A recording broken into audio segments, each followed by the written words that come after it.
Hello? Yes. Yes, it's on. Yes, it's on.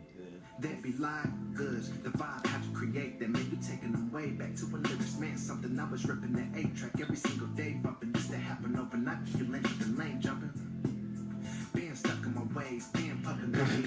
I look right and I walk for days, and all you suckers for gays and why be sliding she belayed. As a matter of fact, coincidentally she hit me with that's another again that she's in the middle again. On. All the way up. All the way up. All the way up. Make them listen like a ministry, doing what I want, never put it past me. I'm talking anything. And I'll be this way till we die. Sweet and taste of each pie. Beat the brakes and then rhyme. Just to live each day of these lives like a motherfucker. Be this way till we die. Swisher sweet on each flight. Cash up front and both sides. Want to be replaced in my mind.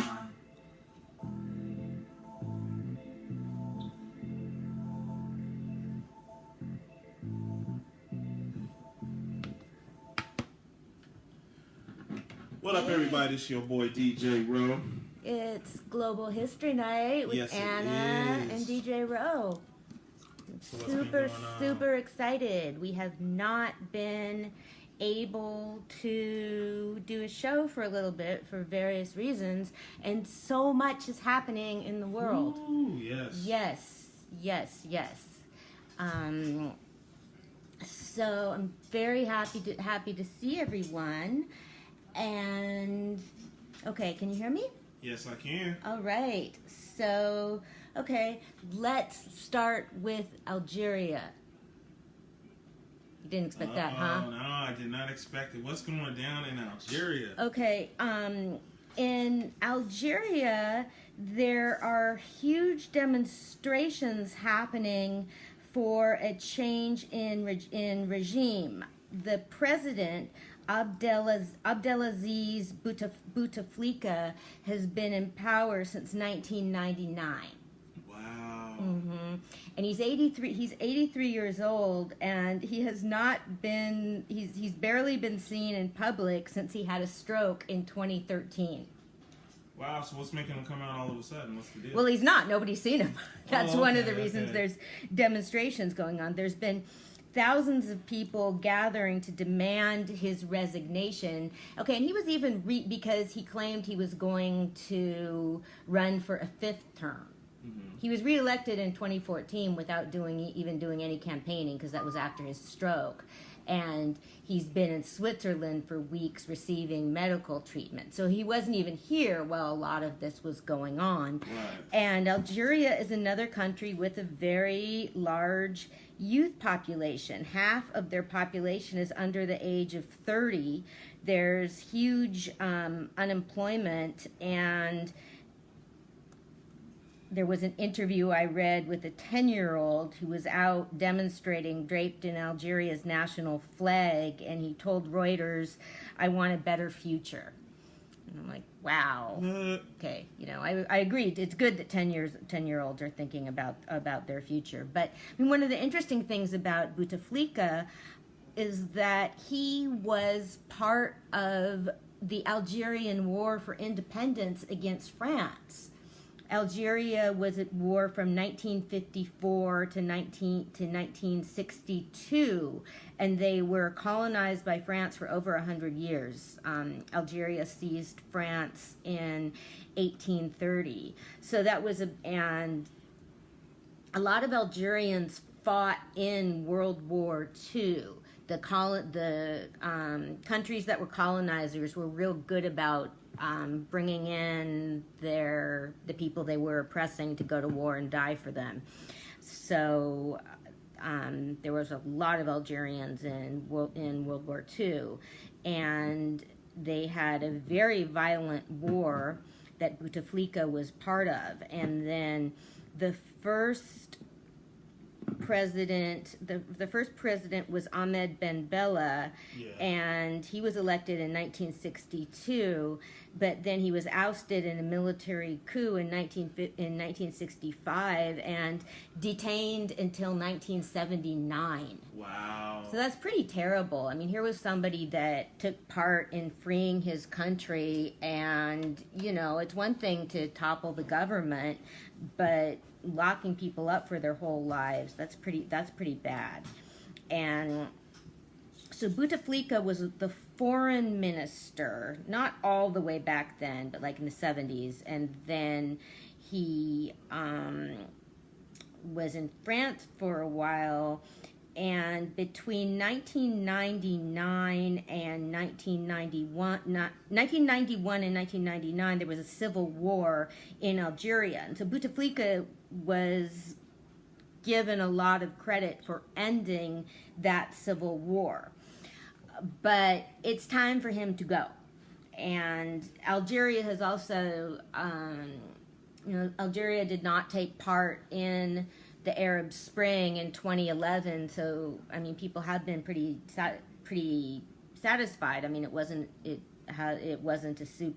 A lot of people died during the civil wars, but it wasn't a real oppressive place. But now people want him out. So Bouteflika said that their election was supposed to be in April, and Bouteflika said that he wasn't going to run for a fifth term, but then he canceled elections. So, and we don't really know if he is in power or not, if it's a shadow government. So we're just watching Algeria really carefully. And I see Esther Hofgott is watching, and Esther knew my grandparents, which is pretty wild.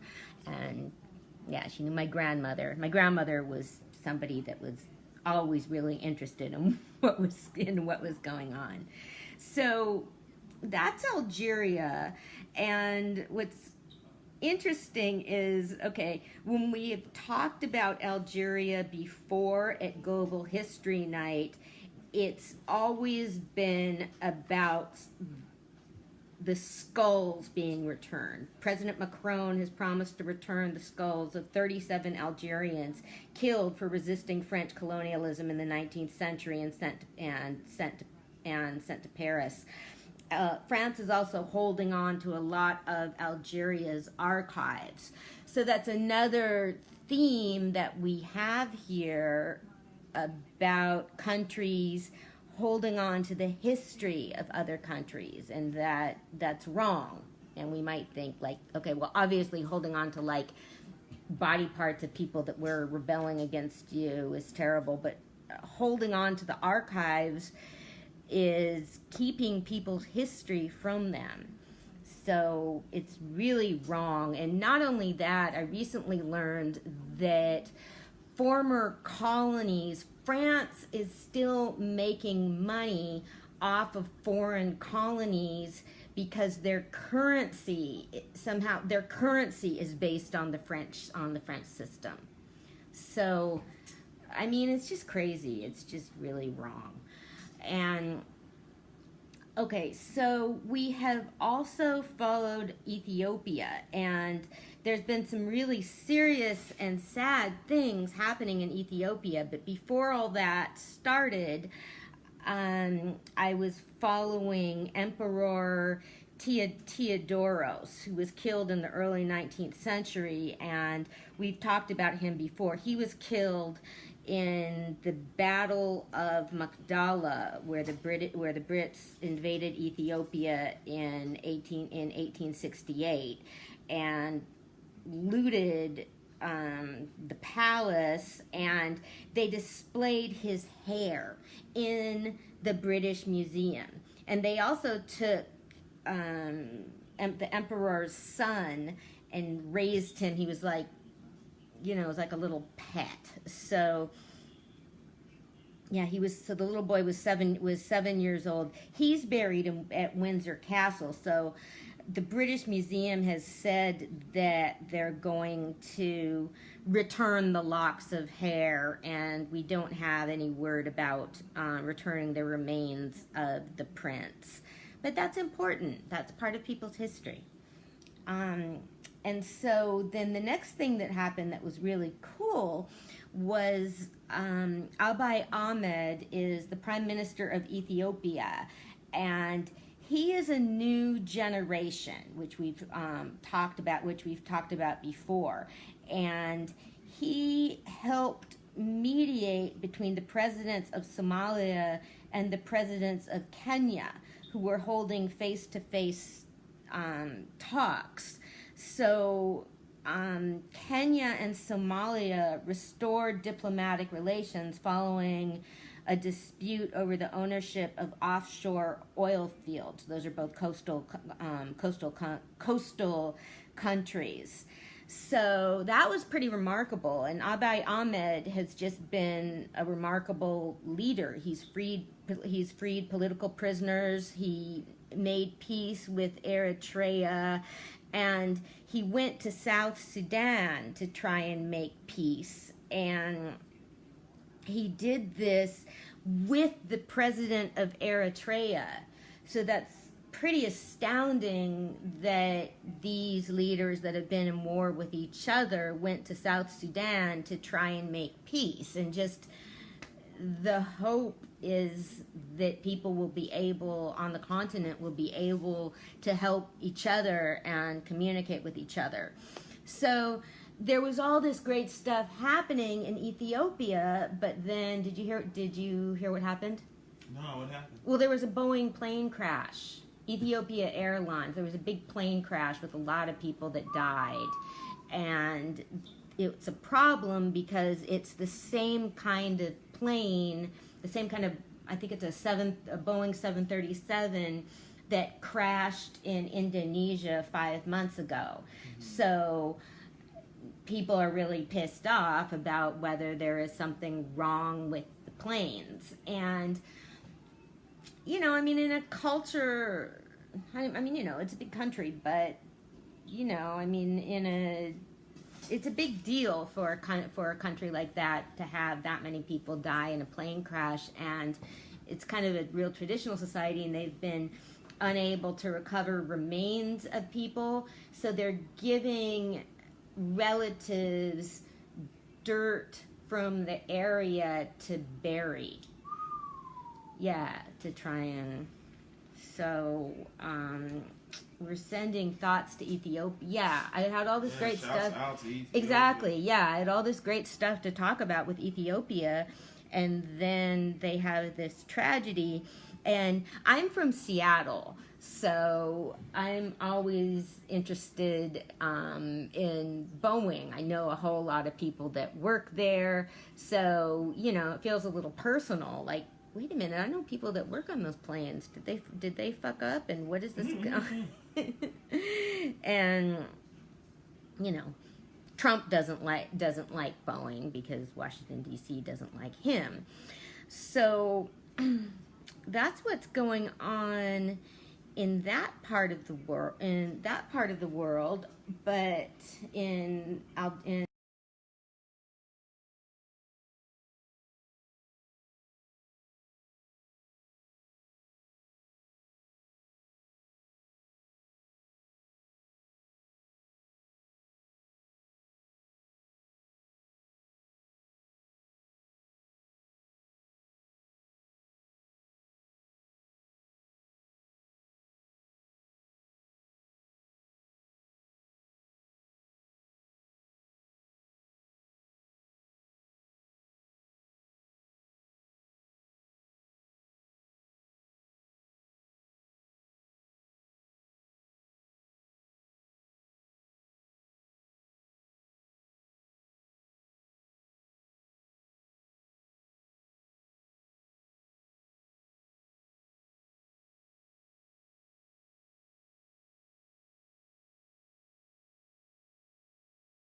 that, I mean, it's a very families are just really close with each other, and so pretty much I don't know. It's sort of like how there's communities where everybody has a relative in the mafia, and in Liberia, everyone has a relative that's dipping their hands into something. So, okay, bad call, Ellen Johnson Sirleaf's son, and It's kind of funny you said that about the mob boss thing, because there was a mob boss they found the killer of a guy who killed the mob boss today. they just did, right? Who was that? I didn't even know there was still a mob boss. There was still a mob around like that. Sure I there thought that is. was done. Really? Yeah, I don't hear about it. You know, you used to hear about it a long time, back, Yeah. years ago, but now it's like you don't hear about it no more. Kind of was funny. Well, maybe they. I mean, it was funny. Yeah. I know what you A mean. mob boss is killed, and I'm like, when was there Yeah. still a mob boss? Who's still Yeah. the boss of the mob? I don't know, but apparently someone was killed. Yeah. I don't know. I mean, so long as I think stuff like that just goes through different stages. But, I mean, there's always crime, and there's always going to be someone organizing it. Right. But I just never Yeah. I mean, I haven't heard from anything about from the mob in Yeah. years. Yeah. It's all been gangs nowadays. You don't really hear too much about the mob. Yeah. That was shocking to hear that there was even still a mob boss to get killed. Wait, haven't they been on reality shows? But that was the family members. The family members. Not Yeah. technically, Yeah. maybe they could have been, but I mean, like, you just, It's kind of amazing to me, like, wow, I mean, if you were really involved in crime and you're going to let your family go on a TV show, that's really weird. you know what, they're getting their money, because I remember the guy's family who was on there was, who was that guy? The Bull Gravano? I'm not sure, yeah. There was a bunch of them, but Yeah. one of the main ones was the Bull Gravano. Then the other guy, the one that died of cancer in their, Yeah. I forgot his name, the main. Yeah, I don't remember the last, names but either. It was their family. They're doing it for money. Everybody was Well, watching it. Sure. So I could see them wanting to do it. Okay, it's been very, very busy.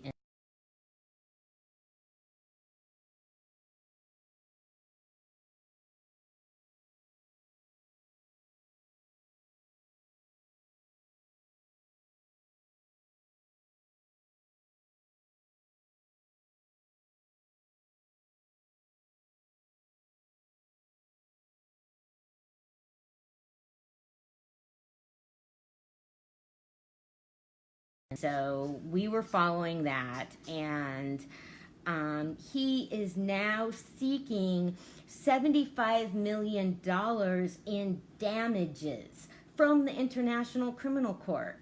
I mean, how can you do that? Well, it's phrased that way. He's trying to get his assets back. Okay, speaking of mob bosses, his assets include 7 airplanes, 3 villas in Portugal, 3 parcels of land in the Democratic Republic of Congo, and 2 boats. Wow. Congo is one of the poorest countries in the world. What a scumbag. Hey, Yeah. how the overlords do it in those countries. That's how they do it. Yeah. They'll have everything in the world, and everybody will be poor as heck. And you'll, like you said, Yep. 10, 15 cars, 7, 8, 9, 10 boats. Yep. 3, 4, 5, 6, 7, 8, 9, 10 houses. Yep. And so a lot's been going on over there. There was we've been, I feel that, I report on this like every historical book club, every global history night that we're just consistently tracking the Ebola epidemic and the medical workers there getting shot and killed. So that is going on, and the United Nations is researching an incident of ethnic cleansing that took place in December, where 500. They're saying two things, like between 5 and 800 people were killed over 2 days, including families were burnt alive, and a 2-year-old who was thrown into a septic tank. And ethnic violence broke out when one community wanted to bury one of their traditional chiefs on another community's land. Okay, now here's this asshole, like, supposedly a leader of that country, and he has seven airplanes and 3 villas. I mean, people are just scum. So, okay, we've been following the election in the Democratic Republic of Congo, and so we've talked about the new president, Felix Tshisekedi, and there is some good news. He's freed 700 political prisoners. Wow. Is that crazy that there's 700 of them? That's super crazy. Yeah, and they were in prison just for things like speaking out against the government. And okay, so let's see if we can figure out this little connection here, because the former president Joseph Kabila, who we know he was in power for a really long time, and probably struck a deal with Tshisekedi, because Kabila his coalition has won a majority in the Senate elections, officials told Reuters news agency, and that limits Tshisekedi's ability to govern. So if I were Tshisekedi, I would start releasing political prisoners, because they damn well better vote for me. You see a little man. See, I'm getting a little crafty here. So I don't know, man. Let's hope these people get out and yes. And so that's what we have going on there. 1 minute Ebola is contained, 1 minute it isn't. So there's also been a lot of protests going on in Sudan, and the okay, there's something I have to get back to with Algeria. And the President Omar al-Bashir declared a state of emergency that was supposed to last for a year, but Parliament shortened it to 6 months. And I'm like, who cares? People are still demonstrating, and I think perhaps maybe Parliament halving the length of the state of emergency is showing that they might have some power, and also the courts, because a court overturned flogging sentences for 9 women accused of taking part in protests against President Omar al-Bashir. The women were arrested, and then they were sentenced to a month in jail and 20 lashes each. And the appeals court ordered their immediate release and overturned their flogging sentences, saying that they had been in prison long enough. So, okay, there's a little bright spot in Sudan, but yeah, it looks bad. I mean, Sudan is under Sharia law, and women who break the dress codes get arrested and assaulted and flogged all the time. So they are not stopping. It's amazing. These demonstrations have been led by women, and so I don't know. I'm just sending them all of our good wishes and everything. Oh, and so speaking of one of the other thing that had happened in Algeria was to try Bouteflika when he was trying to shorten the protests, let school out early. So that's pretty stupid because it was a bunch of student protests. So anyway, that's going to be really interesting, and so we'll see if Bouteflika is even in charge. I mean, he could be dead. Could they bring him out? They could just be bringing out like a stuffed doll or some animatronic thing of him or something like that. So that's very serious, and we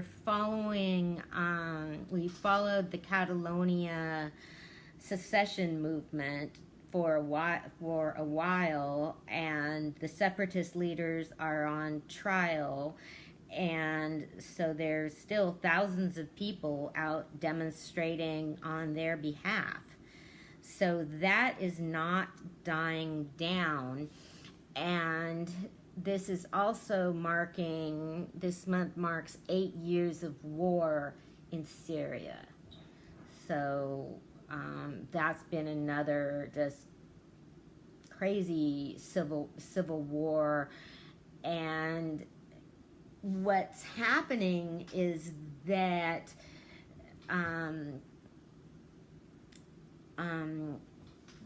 Bashar al-Assad is reestablishing relationships with countries.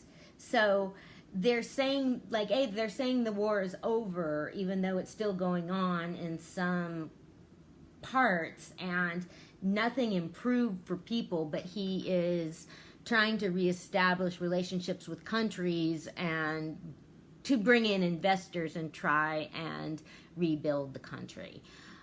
But that's just, to me, that is just the greatest failure of the Obama administration was not doing anything after Assad gassed his people.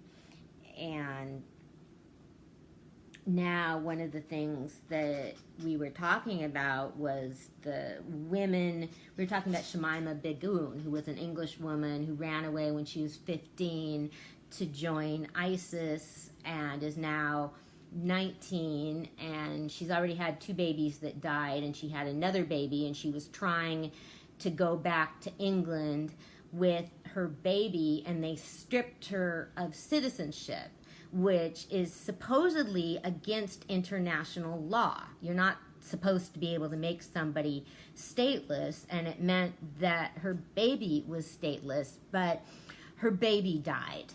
So it's just very sad, and there needs to be a place for some of these people to go. I mean, for some of these women to go, and for young men too. I mean, there's a whole lot of people that joined ISIS when they were young, and I don't think we should write them off. I don't think we should write anybody off. So this kind of relates to California and Governor Gav's move. Yeah. Okay, so some people know Governor Gavin Newsom halted executions in the state of California. In California, there's 737 people on death row. Basically what I read is that if they were going to be doing the executions, they'd have to be doing a couple a week. So, that's an interesting very few countries even still have the death penalty. The United States, and then of course countries like Saudi Arabia and Syria and places like that. So, I oppose the death penalty morally. And the thing for me with I issues, it's with most of my opinions, I have reasons for them. But with morality for me is just a feeling. I feel it's wrong for the state to kill people. And but also, I mean, the legal reason not to do this is because our legal system is unjust and racist. And somebody is talking about, there's people who are exonerated from DNA, but that's not even the reason. I mean, not killing people by accident, that's not a reason to get rid of the death penalty, really. I mean, you should, in that situation, the issue should be not making those mistakes. I mean, the reason not to have the death, the reason not to, anyway, well, that's going back to my moral thing. But yes, that's one of the reasons. But even if, I mean, there's not that many cases where, there's some cases where somebody was just completely innocent and the DNA proves them. But, I mean, the biggest issue is whether people got a fair trial.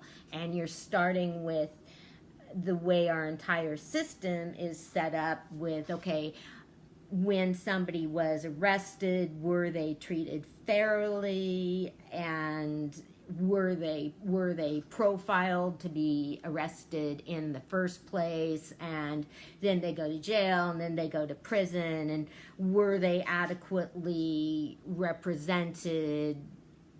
And so, I mean, that is the legal reason to get not to have the death penalty, because it's just, our system is so hugely and inherently unjust and racist that it's, even if you think the death penalty is okay,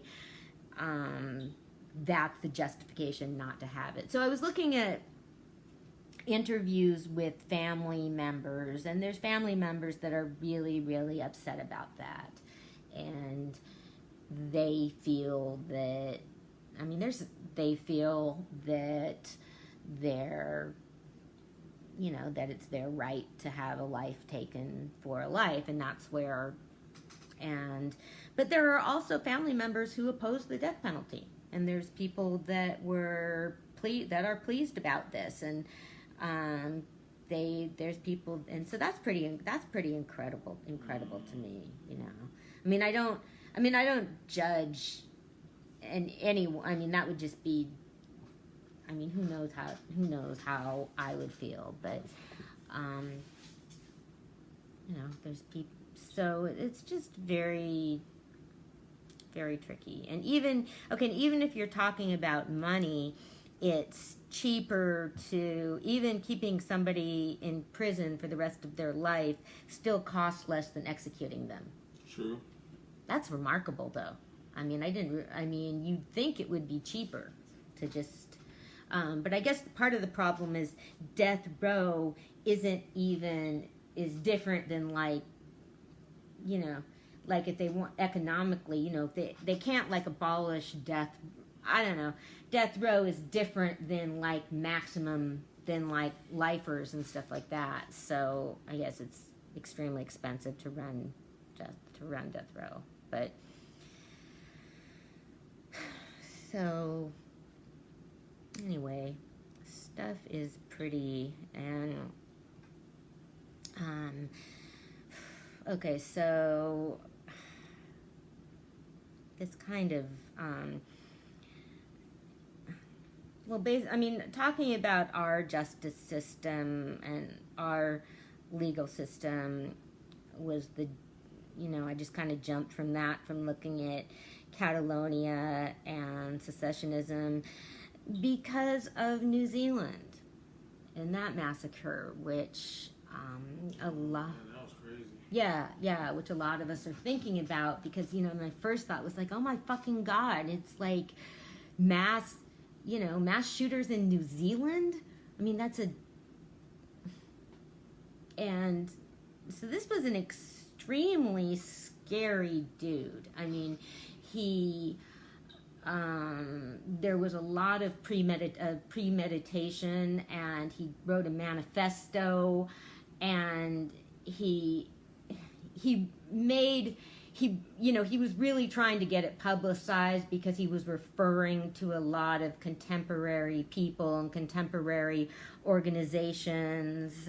And then, I mean, it brings up the issue of responsibility, because he live streamed this on Facebook, and so it took an hour and a half for Facebook to take it down, but now that still was time for people to download the fucking video and keep uploading it.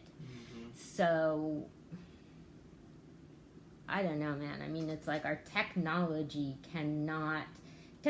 moves quicker than common sense, morality, anything. So, and then but one of the things that's scary is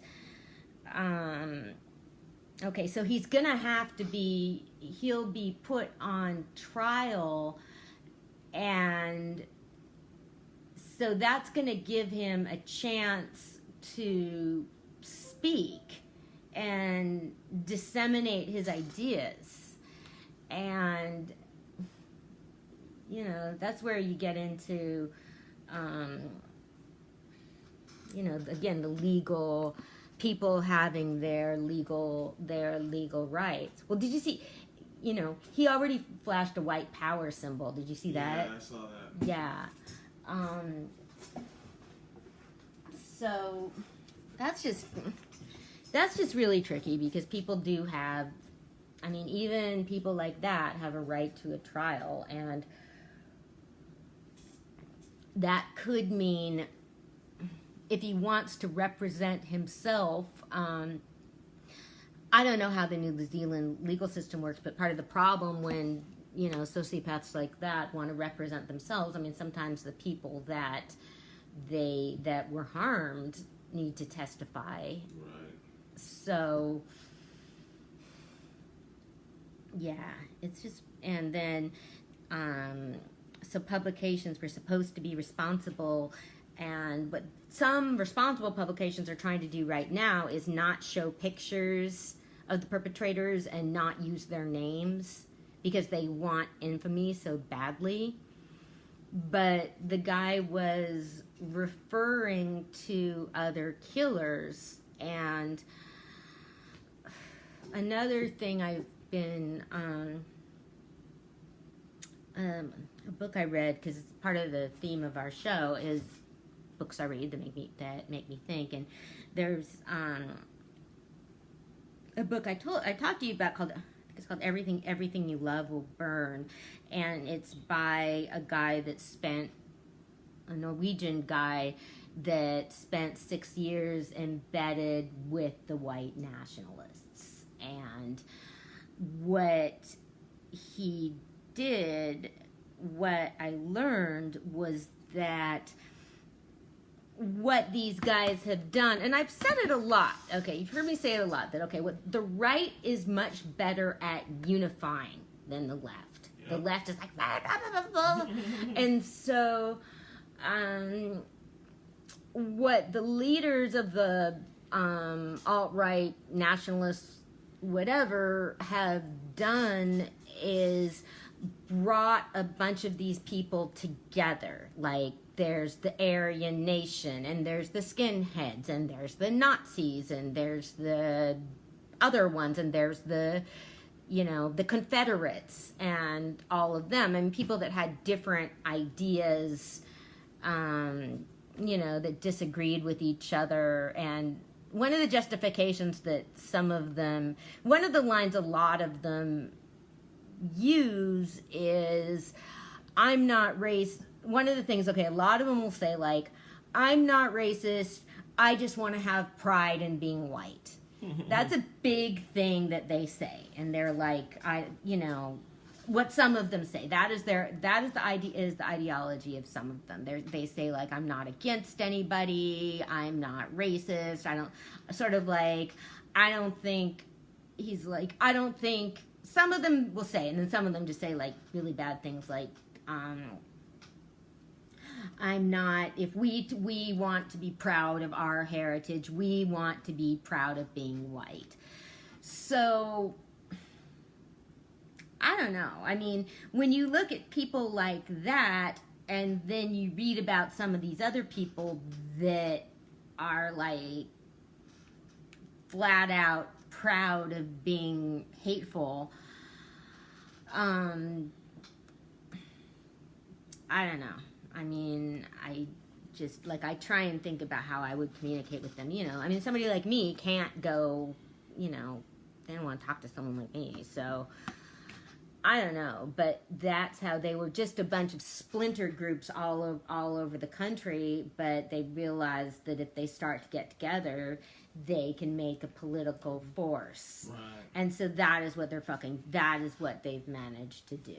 And that's how they, and so, I mean, it's pretty fucking scary, you know. And it's kind of like we were talking about the college admission scam, and how people like that, sort of like how communities and societies can really reinforce each other. And so people in those circles that get into those schools, even though they're scammers, they're only around people like them, Right. and they really think that they deserve that, Right. because they don't know other people. So can you see how, you know, so all these white nationalist people, they're like, so they're only around each other. Right. And so there's nobody to contradict, you know, they really are going to think, they don't meet anybody who isn't like what they think. And so, you know, I mean, it's pretty scary, because you see, you know, I'm sure that like a lot of them were pretty thrilled about New Zealand. And then we have the left, like, blah, blah, blah, you know, blah, blah. We, like, can't even, we're just going to sit and fight about whether we want to, whether it's anti-Semitic to, you know, to condemn all forms of discrimination. Okay, so what do you think about that? Like, Okay, so but there was this squabble because people wanted the House of Representatives to condemn Ilhan Omar for what she said. They wanted them to pass a resolution against anti-Semitism. And what they did was pass a resolution against all forms of bigotry and discrimination, which I think is good. But now people are scrapping about that too.